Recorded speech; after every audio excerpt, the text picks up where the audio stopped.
चलिए, तो आज हम लोगों ने देखा, कल हम लोग क्या देख चुके थे, प्रेजेंट टेंस के बाद सारे भेद देख चुके थे। आज सबसे पहले आप लोग जान लीजिए कि पास्ट टेंस जो होते हैं, पास्ट टेंस के कितने भेद होते हैं, उसी प्रकार से 4 प्रकार के होते हैं। कौन कौन होते हैं? तो पास्ट इंडेफिनिट। कौन कौन होते हैं? Past indefinite. पास्ट इंडेफिनिट को हम लोग दूसरा नाम क्या बोलते हैं? Simple past. हिंदी में इसे हम लोग क्या बोलते हैं? सामान्य भूतकाल। दूसरा क्या होता है? पास्ट इम्परफेक्ट होता है, जिसे दूसरा नाम क्या बोलते हैं हम लोग? Past continuous. यानी जो इम्परफेक्ट वाला है ना, उसे आप क्या बोलते हैं? कंटिन्यूअस, चाहे पास्ट में हो चाहे फ्यूचर में हो। और जो प्रेजेंट वाला भी देखे थे, ऐसे ही इंडेफिनिट वाला फॉर्म को क्या बोलेंगे आप लोग? सिंपल में। जो न्यू मॉडर्न ग्रामर है ना, वो क्या देता है? सिंपल वाला करके देगा। और जो ओल्ड ग्रामर जो है वो किसका यूज करता है? इंडेफिनिट का यूज करता है। तीसरा है पास्ट परफेक्ट, जिसका मतलब होता है पूर्ण भूतकाल, और पास्ट परफेक्ट मतलब सतत भूतकाल। इसके बाद हम लोग देखते हैं फ्यूचर टेंस में भी ठीक ऐसे ही चलेगा। फ्यूचर इंडेफिनिट होगा, फ्यूचर इम्परफेक्ट होगा, फ्यूचर परफेक्ट होगा, फ्यूचर परफेक्ट कंटिन्यूअस होगा। तो यहाँ भी सिंपल फ्यूचर, फ्यूचर कंटिन्यूअस आते हैं, ठीक है ना। और हिंदी में इसको भी सामान्य भविष्यकाल, अपूर्ण भविष्यकाल, पूर्ण भविष्यकाल और सतत भविष्यकाल बोलते हैं।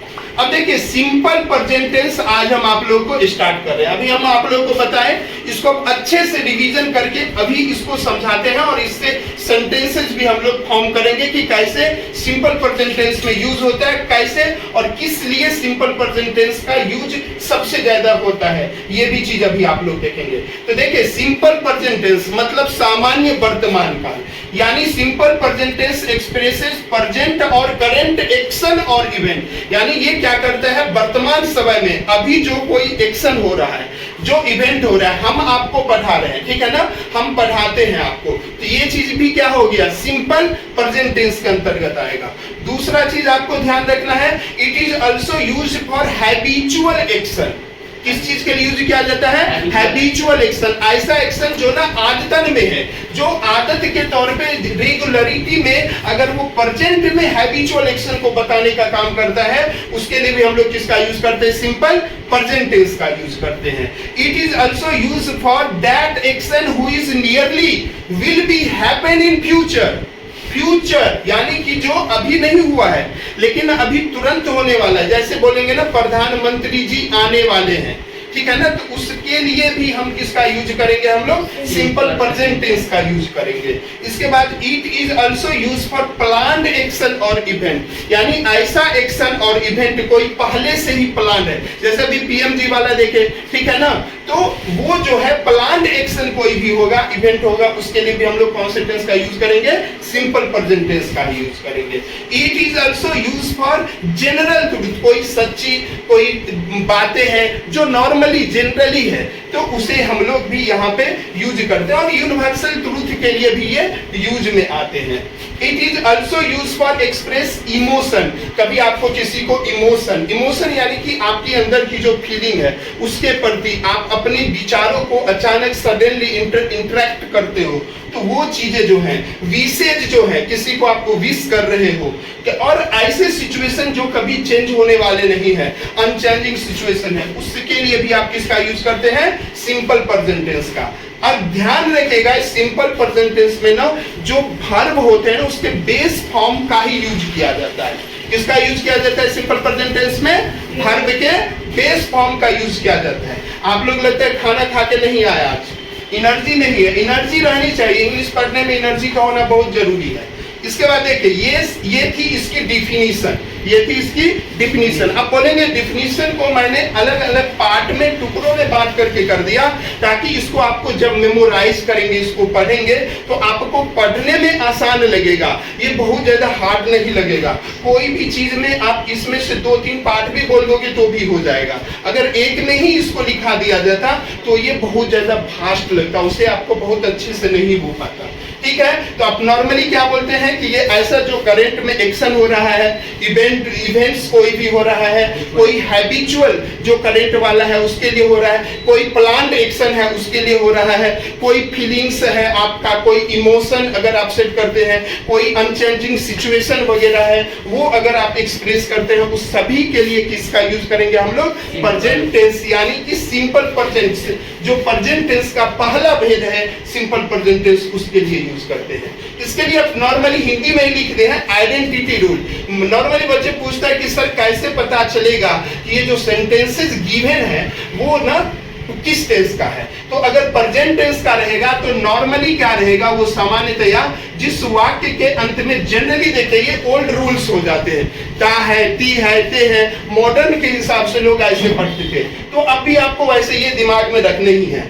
वैसे इन चीजों के लिए आप जानते हैं कि the sunrises in the east हो गया वगैरह, ऐसे कुछ यूनिवर्सल ट्रूथ हो गया, या एक्सप्रेस इमोशन विशेष वगैरह करेंगे, आई विश, ठीक है ना, दैट यू विल सक्सेस, ठीक है ना, I wish you success in your life, ठीक है ना। तो ये सब चीजें जो है, इन चीजों के लिए भी हम लोग किसका यूज करते हैं? सिंपल प्रेजेंट टेंस के लिए, ठीक है ना। इसके बाद आप स्ट्रक्चर जो है इसका बनाने का नियम, तो अभी इसको देखिए, जितने भी 12 टेंसेज है मिनिमम कम से कम 1 स्ट्रक्चर के रूल पे हम लोग 6 टाइप के स्ट्रक्चर्स को देखेंगे।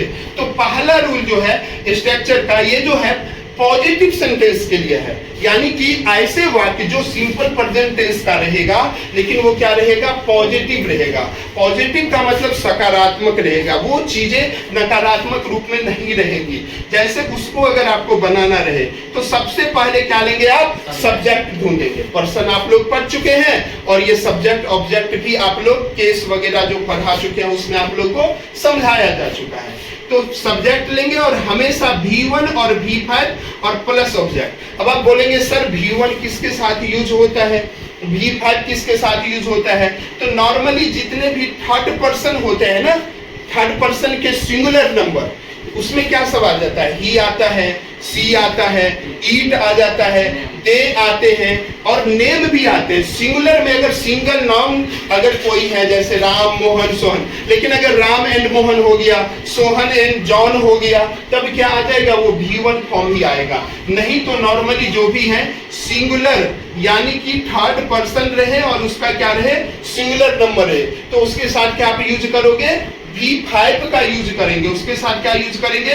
V5। नॉर्मली बोलेंगे सर V5 कैसा होता है? तो आपको याद है ना, read, read, read, reading, reads, यानी जनरली S या ES वाला जो फॉर्म होता है वो क्या होता है? V5 का फॉर्म होता है, वही यहाँ पे यूज होते हैं। और V1 जो होते हैं वो जनरली आपके बेस फॉर्म होते हैं, यानी कि ये चेंज फॉर्म नहीं होते। जैसे रीड, राइट, प्ले वगैरह, गो बोलते हो, कोई भी वो पहली फॉर्म सेम टू सेम आती है, उसे हम लोग बोलते हैं V1 फॉर्म। तो यहाँ दोनों ही फॉर्म यूज होंगे, बट आपको ध्यान रखना है V5 कहाँ पे यूज करेंगे आप लोग? तो V5 यूज करेंगे थर्ड पर्सन सिंगुलर नंबर के साथ। कहाँ पे यूज करेंगे V5? Third person singular number के साथ यूज करेंगे। अगर एग्जाम्पल के लिए आपको बताएं, जैसे कि मैं किताब पढ़ता हूँ, मैं किताब पढ़ता हूँ।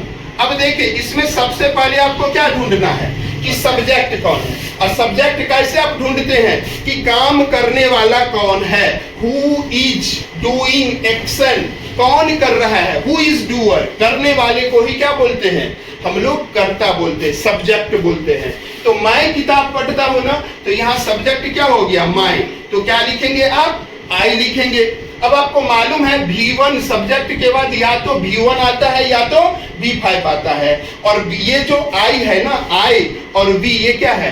फर्स्ट पर्सन में आते हैं, यू सेकेंड पर्सन में आते हैं, ही, सी, इट, दे, नेम वगैरह थर्ड पर्सन में आता है। तो ये फर्स्ट पर्सन में है, और फर्स्ट पर्सन के साथ आप क्या लगाओगे? V1 फॉर्म ही लगाओगे। तो क्या हो जाएगा? रीड के लिए क्या लिखोगे आप? कि पढ़ना का क्या होता है? वर्ब, रीड होता है, तो क्या लिखोगे? I read. अब इसके बाद ऑब्जेक्ट, ऑब्जेक्ट का मतलब उद्देश्य, यानी कि मैं क्या पढ़ता हूं। ऑब्जेक्ट कैसे पता करेंगे कि जो सब्जेक्ट है ना वो क्या करता है? What is doing by the subject of the sentences, sentence के जो सब्जेक्ट है, करता है, उसके द्वारा क्या किया जा रहा है, ये जहां आंसर मिले उसे आप लोग क्या बोलेंगे? ऑब्जेक्ट बोलेंगे। तो आई रीड बुक, यानी कि मैं किताब पढ़ता हूं। अगर वही बोलता कि वह समाचार पत्र पढ़ती है तो आप क्या बोलते? सी रीड ना होकर के क्या हो जाएगा? रीड्स हो जाएगा। आप बोलेंगे क्यों सर? क्योंकि सी क्या आ गया है? थर्ड पर्सन आता है ना, तो सी के लिए क्या आ जाएगा? रीड्स आ जाएगा। क्या आ जाएगा? रीड्स आ जाएगा। क्या पढ़ रही है वो? समाचार पत्र पढ़ रही है, तो सी रीड्स न्यूज़पेपर। अगर आप ऐसे बोलेंगे कि सूर्य पूरब में उगते हैं तो the sun rises in the east. अगर आपको बोलेगा कि सूरज पूरब में उगते हैं तो क्या बोलेंगे? The sun rises in the east बोलेंगे। अगर बोलेगा सूरज पश्चिम में अस्त होते हैं तो क्या बोलेंगे? द सन, बोलिए, सेट बोलेंगे, इन द वेस्ट। सेट मतलब क्या होता है? अस्त होना। तो आपने देखा कि वर्ड मीनिंग भी होनी जरूरी है। अगर वर्ड मीनिंग नहीं आता है तो दिक्कत आएगी। तो words power you have to develop, you have to build your word power. आपको अपना वर्ड पावर क्या करना पड़ेगा? बिल्ड करना पड़ेगा। क्योंकि कोई भी बिल्डिंग जो होती है ना, बड़ी उसकी बेस बननी जरूरी होती है। तो यहाँ जो आपकी ट्रांसलेशन या टेंस की जो बिल्डिंग है उसको बनाने के लिए जो बेस फॉर्म आपका जो है वो क्या होना चाहिए? बेस रूप में वर्ड मीनिंग होना चाहिए। वर्ड मीनिंग जितना अच्छे से होगा आपको कोई प्रॉब्लम नहीं आएगी। ठीक है, तो इसी के साथ इसके अगले क्लास में अब हम लोग देखेंगे इसके निगेटिव फॉर्म को देखेंगे, इंटेरोगेटिव फॉर्म को देखेंगे, इंटेरोगेटिव निगेटिव को देखेंगे।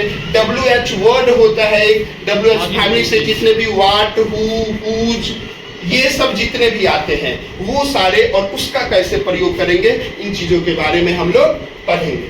अगर माध्यम से देख रहे हैं तो बिल्कुल क्लास को लाइक करें।